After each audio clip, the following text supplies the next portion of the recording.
Madame, Monsieur, bonsoir et bienvenue sur Nyon, Région Télévision pour un nouveau débat politique. Comment rendre la fonction municipale à la fois accessible et séduisante? Comment inciter les gens à entrer en politique? C'est ce qui va nous animer ce soir. Pour en parler, nous avons le plaisir de recevoir Didier Lory, syndic de bassin depuis combien de temps? 18 ans. 18 ans. Alain Valéry Poitry, conseiller communal à Prangin, avocat et ancien syndic de Nyon. Avant d'entamer nos discussions, je vous propose une petite introduction vidéo qui résumera un petit peu la situation du district. Il est un homme, il est indépendant et il a 58 ans. Lui, c'est le syndic type du district de Nyon. De fait, devenir membre d'un exécutif n'est pas évident pour tout le monde, surtout pour les jeunes. Il faut pouvoir combiner souplesse professionnelle, familiale et financière. Faut-il augmenter les salaires, limiter les mandats, permettre à des élus de changer de domicile? La question est ouverte. Alors, messieurs, on va aborder plusieurs thématiques pour essayer de résoudre ce conflit. Comment inciter la population à s'engager en politique? Une des premières choses serait peut-être la rémunération des élus. Faut-il l'augmenter ou alors est-ce que les élus sont bien payés? Il y a de vraies différences entre les villes et les villages. Didier Lory, qu'est-ce que vous en pensez? Je crois que tout d'abord, il faut poser la définition du politicien de milice. Allez-y. Ça, c'est la première question qu'il faut avoir en tête. Pour moi, on vient un peu de la civilisation grecque, de la République romaine. Et le politicien de milice, pour moi, est une personne, comme la Constitution le demandait, qui doit mettre ses compétences à disposition de la population sur ses activités extra-professionnelles et bénévoles. C'est le texte historique du politicien de milice. Très bien, alors nous, on y est. Alors, maintenant, le problème, il faut dissocier les choses. Dans mon cas, je me considère comme un politicien de milice, donc j'ai plutôt une philosophie de dire qu'il ne faut pas augmenter les salaires des municipaux. Et je crois qu'il faut se poser la question sur la professionnalisation des municipaux ou des élus d'une manière différente par rapport à leurs compétences réelles. Vous ne pouvez pas avoir des salaires de 45 francs de l'heure sur des personnes qui débutent en municipalité. Et si vous voulez, par rapport à d'autres fonctions, il faudrait définir exactement comment on règle cette problématique de l'argent. Mais je ne crois pas que l'augmentation des revenus ou Mais ça pourrait tout de même inciter les gens à pouvoir lâcher un travail, puisque pour devenir municipal, maintenant, c'est compliqué. Vous l'expliquez volontiers que vous passez des heures et des heures pour votre commune, bien plus que votre taux d'occupation. Bien sûr que on prend du temps, mais je crois que la politique de milice, elle doit rester d'un point de vue de proximité avec l'élu, avec la population, et je ne crois pas que c'est avec l'argent qu'on va améliorer les choses. Le souci, c'est la professionnalisation de nos intervenants externes. On a des gens en face de nous qui sont des gens qui vivent de ça et qui demandent aux miliciens d'avoir un niveau comme eux. Et c'est ça qui ne joue pas. Alors, ce que vous voudriez plutôt, c'est d'avoir plus d'argent à disposition pour renflouer votre administration, qui devienne plus apte dans la gestion des dossiers. L'administration, pas forcément. Je pense qu'il faut de l'argent pour qu'on soit accompagné de personnes qui connaissent la loi, parce qu'aujourd'hui, on a besoin des gens qui connaissent la loi, parce qu'il y a tellement de recours, il y a tellement de choses, qu'il faut qu'on ait de l'argent pour ce support. Alors, Alain Valéry Poitry, il y a des gens qui connaissent la loi, pour le coup, vous êtes avocat. Ouais. Vous, quelle est votre vue sur cette question de la rémunération ? Écoutez, ça fait déjà, je crois que c'était dans les années 20, qu'il y avait un sociologue qui s'appelait Max Weber qui parlait déjà de la professionnalisation de la politique. En fait, la politique devenait un métier, un berouf. Donc c'est quelque chose qui est assez ancien. Il est vrai que dans pas mal de communes, il faut quand même attirer les gens avec un revenu qui soit décent. Parce que autrement, il n'y aura que des retraités qui vont venir et qui vont postuler. C'est bien là la problématique. Voilà, c'est ça. Et il pourrait y avoir des... J'ai rien contre les retraités, ni des femmes ou les femmes au foyer, j'ai rien contre non plus. Mais je veux dire que c'est un peu le risque de ne plus avoir, en fait, des gens qui sont impliqués dans la vie. Parce qu'ils viennent de la société civile, qui représentent les paysans, les entrepreneurs. Parce que le système de milice qu'a prôné Didier, c'est bien, mais jusqu'à un certain point. Je veux dire, moi, je comprends bien qu'il faut avoir une partie, et c'est très important, de rester dans la vie professionnelle quand on accomplit un tel mandat, mais il faut, avec l'autre partie, pouvoir vivre correctement. Et puis, pourquoi c'est important de pouvoir avoir cette autre partie? Parce que quand on arrête, il faut retrouver du travail. On évoquera effectivement le cas des départs, des non-réélections.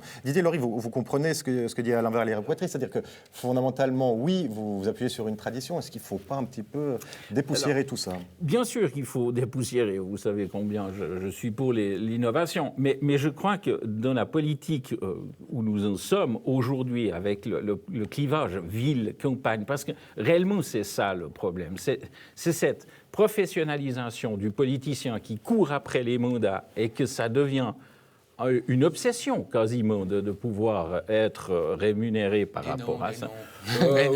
Ça commence... Non, arrêtez, on en connaît, vous le trouverez vous-même. La distinction entre la gestion d'une ville et d'un village. La distinction d'une ville et d'un village. Un village reste avec des objectifs de proximité. L'élu dans une municipalité, dans un petit village, il est là pour donner une ligne. Cette ligne politique, aujourd'hui, c'est les seules compétences qu'on a besoin, c'est de savoir qu'est-ce qu'on veut faire de notre village, comment va-t-on appliquer la latte, etc. Derrière, il faut de l'argent pour chaque cas le traiter avec des gens hyper pointus, parce que sans ça, vous n'arrivez pas à vous en sortir. Mais donnez-moi un exemple, c'est-à-dire que vous avez de plus en plus recours à des avocats, par exemple. Bien sûr, et le problème, il ne faut pas un avocat, il en faut une batterie. Pourquoi? Parce que chaque cas est spécifique et chaque avocat a une notoriété, une spécialisation par rapport au domaine. Et c'est là qu'il faut aller, parce qu'aujourd'hui, c'est toujours des débats juridiques. Mais dans tous les cas, si on prend une enveloppe, qu'on la donne davantage à des avocats externes, qu'on externalise un petit peu, ou qu'on demande à un municipal de pouvoir se consacrer à 100%, non? Mais non, mais vous ne pouvez pas. Il faut les former. Au moment où vous les formez sur 10 ans, puis ensuite, vous recommencez à zéro la formation. C'est un gaspillage. Très bien, alors juste au niveau de la formation, il faut faire attention parce que même quand on est formé, quand on arrive en étant formé, moi j'avais l'impression un peu d'être formé, je suis avocat, je suis docteur en sciences économiques et sociales, j'ai l'impression d'être formé. Mais quand je suis arrivé en municipalité, j'étais parfois totalement dépourvu. C'est-à-dire que j'avais des sujets que je n'avais jamais vus, que je ne comprenais pas. Donc le problème de la formation à tous les niveaux s'impose. Mais qu'est-ce qu'on fait? Parce que vous, en ville de Lyon, vous avez des chefs de service sur lesquels vous appuyez. Oui, mais on a des chefs de service. Mais si on ne comprend pas ces chefs de service, et si on n'arrive pas à les contrarier ou à les contredire, eh bien c'est le règne des chefs de service. Donc il faut faire extrêmement attention. Moi je pense quand même qu'un politique, on est relativement d'accord, mais quand même, je pense qu'un politique doit faire l'effort, et je crois que Didier, lui, l'a fait énormément, doit faire l'effort de comprendre, en fait, ce qui se passe dans sa commune, que ce soit au niveau de la péréquation, que ce soit au niveau de l'aménagement du territoire. Didier Laurie, alors effectivement, on peut dire de vous que vous êtes un spécialiste de la péréquation. Est-ce que tous les syndics du district le sont? Est-ce que tous les municipaux le sont? Mais il est évident que non. Parce que déjà par le bagage et la formation, vous avez des accointances avec certaines choses en politique communale. Donc vous ne pouvez pas demander à un municipal de débarquer puis d'être spécialiste de tout, c'est absolument impossible. Absolument. Alors concrètement, dans un petit village, comment fait un municipal qui s'occupe des finances pour comprendre la péréquation quand il n'a pas un chef de service? Eh bien, il passe des heures à comprendre, à aller se renseigner à gauche, à droite. Il y a des cours. Et alors, il y a des cours. Il y a l'Union des communes vaudoises qui donne des cours actuellement là-dessus parce qu'on a senti qu'il fallait donner des cours. Mais le problème, il y a cette formation et cette reconnaissance des élus. À mon avis, plus que l'argent, je pense qu'il est nécessaire de faire cette formation à l'Association suisse des cadres pour reconnaître la validation des acquis de l'élu pour des questions ensuite de retrouver dans le job. Très bien, mais alors je reviens vous demander quand même, au bout d'un moment, on demande beaucoup à un élu, on lui demande beaucoup de compétences. Est-ce que ces compétences ne doivent pas être rémunérées à juste façon? Mais vous êtes élu sans que les gens connaissent vos compétences. Non, mais quand vous devez quand même vous farcir la péréquation ou la LAT... Mais oui, mais ça, c'est normal. Vous avez une tâche, vous avez été élu, et ça fait partie de mon esprit idéologique de milicien. De milicien, et ce milicien doit prendre sur son temps libre et son extra-professionnel pour comprendre. Alors, Valérie Poitry. Oui, par exemple, en ville de Nyon, on avait ils sont toujours, je crois, une rémunération fixe. Et alors, c'est le cas. Alors, on peut donner quelques chiffres. Alors, Ville de Nyon, syndic, 70% de taux d'occupation, 140 000 francs. Municipal, 50%, 100 000 francs. À Gland, on est à 100 000 francs environ avec les... si on additionne tout. Par contre, à Lausanne, on est à près de 250 000 francs pour un 100%. Oui. Alors, comment on fixe ces salaires c'est le conseil, évidemment, c'est le conseil qui le fixe. Oui, d'accord, mais le conseil communal, il demande aussi, mais comment vous fixez vos salaires? Alors nous, à Nyon, on avait pris le salaire du plus haut chef de service, par exemple pour le syndic, le plus haut chef de service plus 10%, et en fonction de son temps. Parce qu'on estimait que le syndic devait... et aussi les municipaux, devaient au moins aussi bien toucher que le plus haut fonctionnaire, puisqu'il est quand même son supérieur hiérarchique, et normalement, encore une fois, il devrait comprendre ce qui lui est dit, et c'est lui qui devrait, disons, discuter aussi, parce qu'on ne laisse pas discuter les fonctionnaires, c'est les politiques qui défendent... Parce que les politiciens passent, les chefs de service restent. Les chefs de service restent, bien sûr. Juste à titre de comparaison, ces chiffres-là, ils sont gigantesques parfois, ce que je viens de prononcer. C'est absolument pas le cas à Bassin. Non, mais les budgets sont différents dans une ville que dans un village. On ne peut pas comparer, malgré le fait que les dossiers qu'on nous envoie de Lausanne sont les mêmes. Voilà. Absolument. Donc, et pour les syndics des petites communes, je trouve que c'est un travail, mais gigantesque. Bien sûr. Autre question qu'on aimerait poser, est-ce qu'il faut instaurer une indemnité en cas de départ? Pour être un petit peu plus clair, si vous êtes municipal et que vous n'êtes pas réélu, est-ce qu'il faut vous proposer une petite enveloppe pour que vous puissiez vous retourner? Qu'est-ce que vous en pensez? Moi, je pense que c'est la suite du débat précédent, à savoir qu'il faut rémunérer les personnes qui veulent s'investir en politique de manière correcte. Et puis, il faut un filet de sécurité. Il faut un filet de sécurité, parce que lorsque l'on part, c'est vrai qu'on a acquis un certain nombre de compétences, mais on a aussi perdu beaucoup des compétences primaires de son métier. Je veux dire, je ne parle même pas du médecin ou du chirurgien. Le gars, il devient dangereux si au bout de 10 ans, il retourne à l'hôpital. Mais il y a d'autres cas où il faudrait qu'il y ait quand même une indemnité qui permette à cette personne de se reformer, de se remettre dans le bain. Ceci explique aussi pourquoi les gens qui se lancent dans des mandats exécutifs le font relativement tard dans leur carrière. En espérant ne pas avoir à retrouver un travail après 2 mandats ou 3 mandats. Alors moi, je suis quand même frappé, parce que c'est vrai qu'on peut... pour certains, constater un vieillissement de la politique, mais on s'aperçoit quand même maintenant au Conseil national, par exemple, qu'il y a une flopée de jeunes conseillères et conseillers nationaux. Il y a des gens qui entrent très, très jeunes. Par exemple, on a l'ancien conseiller d'État Ruet, il est rentré, je crois, il avait 40 ans quand il a été conseiller d'État. Oui. Donc après aussi, il faut faire attention, parce que quand on entre trop jeune, après, qu'est-ce qu'on fait? Alors, voilà. Didier Laurie, une indemnité de départ. Mais l'indemnité de départ, c'est simplement un petit geste que la commune fait à la personne qui a travaillé et œuvré au sein de la commune pendant quelques années. C'est tout. On ne peut pas comparer, on n'est pas des professionnels de la politique. Non, mais quand vous investissez à 70 ou 80%, on est quand même dans des taux, on trouve ça dans le privé aussi. On est un syndic dans un village, en tout cas comme Bassin, c'est entre 45 et 50%. Ça, c'est clair. D'accord, mais pas sur l'emploi du temps, sur le papier. Sur le papier. Maintenant, le problème de l'indemnité de départ, mais ce sont des compétences que vous ne pouvez pas chiffrer.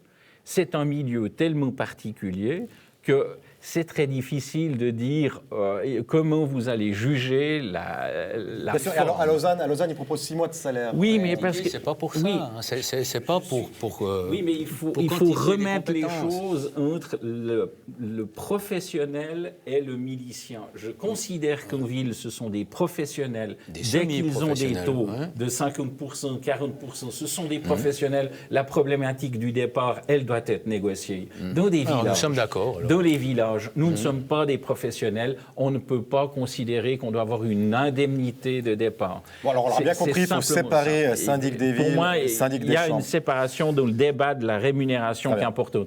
Et ça, il faut le traiter au niveau des associations intercommunales parce que ça devient insupportable. Il faut fusionner. Oui, mais faut-il fusionner les communes justement pour éviter ce genre de problème? Vous connaissez bien ma position sur la fusion. Dites-la nous. Mais non, mais la fusion est en l'or. C'est tout. C'est en l'or. Comme le conseil régional. Mais non, mais ne posons pas des questions. Ne posons pas des questions. Non, mais la fusion de nos jours ne se pose pas sur des communes de 1400 habitants, etc. Le problème, il est faux. Regardez, l'étude du Tessin a démontré que la fusion coûtait plus cher aux communes que ce qu'ils avaient. Je suis pas d'accord. C'est des études qui sont là. Répondez-y. Voilà, après, je vais vous poser une autre question. Simplement, je ne suis pas d'accord parce que je pense que la fusion des communes permet justement à ces communes d'obtenir plus de compétences et de conserver leurs compétences politiques. Parce que avec le Conseil, et en matière démocratique plus particulièrement, justement, c'est ce qui manque au Conseil régional, c'est-à-dire qu'il y a un déficit démocratique. S'il y a une fusion de communes, les gens continuent à être des électeurs, continuent à pouvoir faire des référendums, continuent à pouvoir faire des initiatives, etc., continuent à élire leurs conseillers communaux ou leurs municipaux. Et moi, je pense que la fusion des communes est une nécessité si l'on veut que la commune ne devienne pas simplement une espèce de gadget touristique. Écoutez, j'espère qu'on vous entendra parce que c'est un peu compliqué les fusions maintenant. Encore une question, faut-il limiter le nombre des mandats? Alors, Didier Laurie, 18 années comme syndic. Oui. Mais je pense que si vous êtes syndic après 18 années, c'est aussi parce qu'il y a peu de gens qui se bousculent au portillon. Voilà, il y a des polémiques, il y a tout ce que vous voulez. Mais l'idée est la suivante. Bon, il est évident que vous avez du talent, c'est pas pour dire ça. Pas forcément de talent, c'est simplement qu'il y a une idée et il y a une idéologie. Tant que vous appliquez l'esprit de la milice, c'est-à-dire que vous mettez vos compétences à disposition de la population a le choix de vous éjecter ou pas. Oui. Point final. Les règles sont celles-là. Il n'y a pas de limitation dans les mandats au niveau des communes. Je ne vois pas pourquoi la démocratie limiterait... Je suis bien d'accord, mais si on prend par exemple la députation chez les socialistes, puisque c'est un cas qui a animé un petit peu le monde politique récemment, c'est 3 mandats et après c'est un 4e et un 5e, mais avec dérogation. Je l'ai connu à l'Union des communes vaudoises, puisque j'ai été réélu 2 fois. Les statuts étaient clairs dès le départ. Je ne pouvais pas aller à un 4e mandat. Je n'ai pas demandé de dérogation. Les règles étaient connues au départ. Je m'adapte aux règles. Point final.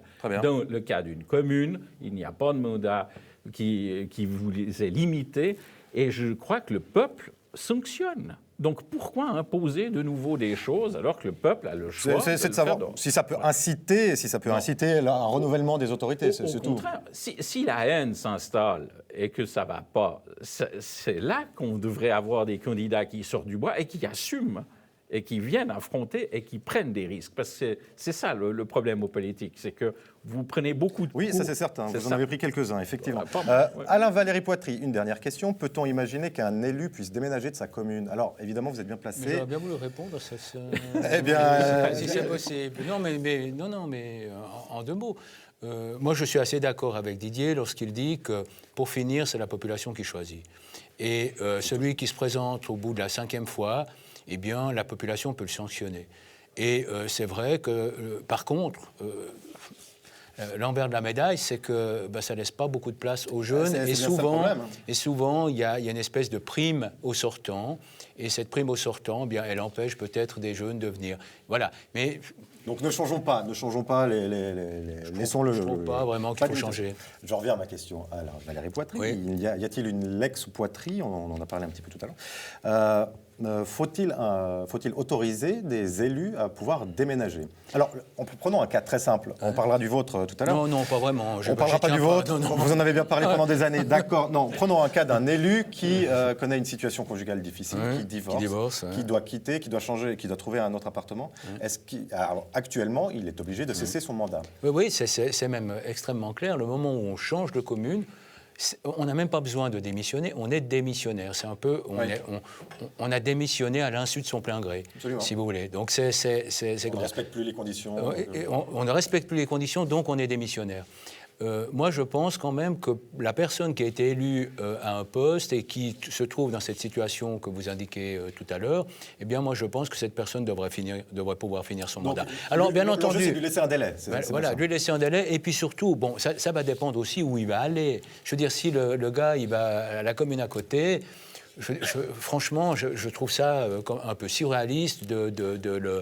Reste dans la même région, dans le même district, dans le même district, etc. Et puis il y a le cas on en a parlé aussi tout à l'heure, des petites communes qui, mais je ne sais pas si c'est un vrai problème ou si c'est vraiment un problème fantasmé, qui n'arrivent pas à trouver les personnes qui voudraient éventuellement y aller, et puis on tire les gens par la manche, on leur dit allez, bien, et puis le gars il dit ouais, non, je veux pas, puis pour finir il est élu, et puis pour finir c'est pas très valorisant, alors que peut-être qu'il y a quelqu'un qui a quitté la commune il y a quelques années, et puis qui se dit je donnerais bien mon temps pour la commune de Bassin, par exemple, eh bien je vais me présenter contre Didier Laurie. Didier Laurie, qu'est-ce que vous en pensez de ceci, de pouvoir déménager de sa commune en laissant un délai pour arranger les situations de vie, voire arranger une situation politique communale? Écoutez, non, parce que la loi n'est pas celle-ci. Donc le problème, c'est que pensez à nous qui sommes de la politique avec les bottes aux pieds. On a besoin d'avoir un garde-fou, d'avoir des règles. Si on commence à s'accorder des dérogations, des choses un petit peu particulières qui ne sont pas comprises par le peuple, c'est pas sain. On est déjà assez sous les feux de la critique. Réponse. Il y a tout un système politique à revoir. Vous parliez de fusion. Pour moi, la fusion n'est pas le but. L'agglomération, ça oui. D'avoir des gens compétents qui viennent là, OK. Je crois qu'on a un passage clé actuellement politique. Et il faut faire table rase. Il faudra refaire une constituante juste pour revoir le fonctionnement des communes. Il faudra avoir une réflexion cantonale. Ces 20 prochaines années? Oui, moi je crois plus à un débat sur la société civile, je crois plus à des idées qui pourraient émerger de gauche et de droite, et de ne pas avoir de préjugés dans un premier temps, puis dire qu'est-ce qu'on fait, quel est le bassin de vie, quelle est la mobilité des gens, est-ce que c'est encore un sens que des jeunes qui sont dans des groupements scolaires aient encore une identité dans le village, est-ce qu'on ne doit pas avoir une vision complètement différentes pour régler l'avenir et cette problématique de ce lieu de vie. Eh bien, Didier Laurie, on vous remercie pour ces quelques précisions. Alain Valéry Poitry, on vous remercie aussi. Le temps passe vite, vous avez remarqué. On pourrait en parler toute la nuit des fonctionnements des communes. Toujours très intéressant. Alors, c'est comme ça que s'achève ce débat. On se retrouve, madame, monsieur, la semaine prochaine. Bonne semaine à tous. Au revoir. Merci.